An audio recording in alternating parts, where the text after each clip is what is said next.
Ethyl gasoline, as it was called, tetraethyl gasoline, went on sale first in Ohio in 1923.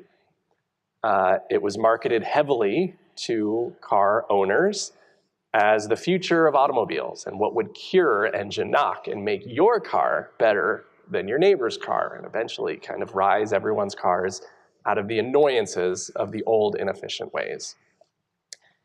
It probably would have gone on like this, of just ethyl gasoline rising, but for a few major warning signs. And the biggest, it's a terrible photo, but the biggest happened in this building. It's the only photo I could find of what was called the Bayway Refinery in Elizabeth, New Jersey. And this is, if you've ever driven into Newark or near kind of New York City, you've seen that like big industrial area, that's right here. This is what it used to look like. And it was an area for DuPont and Standard Oil of New Jersey to innovate and experiment with different chemicals. That's their business. And so in a plant in this building in New Jersey, men were creating tetraethyl lead for production to be put into gasoline, and a disaster ensued. One of the men went home sick early one day, and by the next day, he went insane in the parlance of that era. And he was put in a straitjacket and died. And this happened to 3 other men 2 days later, who were all working with this same substance that drove them mad. And here's just a couple newspaper articles. This was a media storm. And this was especially because it happened right near New York City, which was kind of this big media center, capital. All of these men, they went insane.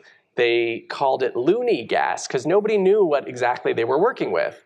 And Standard Oil completely shut down. And they not shut down their business, but shut down communication to not really comment on anything. No one knew what was going on, and it was this big disaster. Probe cases of gas-crazed men in New Jersey. So you could imagine as these articles percolated out to all the smaller newspapers and periodicals across the country, there was a big crisis for ethyl gasoline and for the industrialists who thought this was the best thing.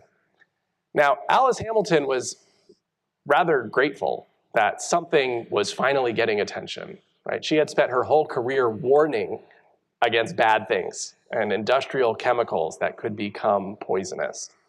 And so she lamented and was very sad that, people had to die, and eventually several dozen other men either kind of were hospitalized in psychosis or eventually died as well from this. She lamented that, but she was grateful that finally someone's paying attention. Finally, this is front page news that the American industrial machine requires people's lives, really.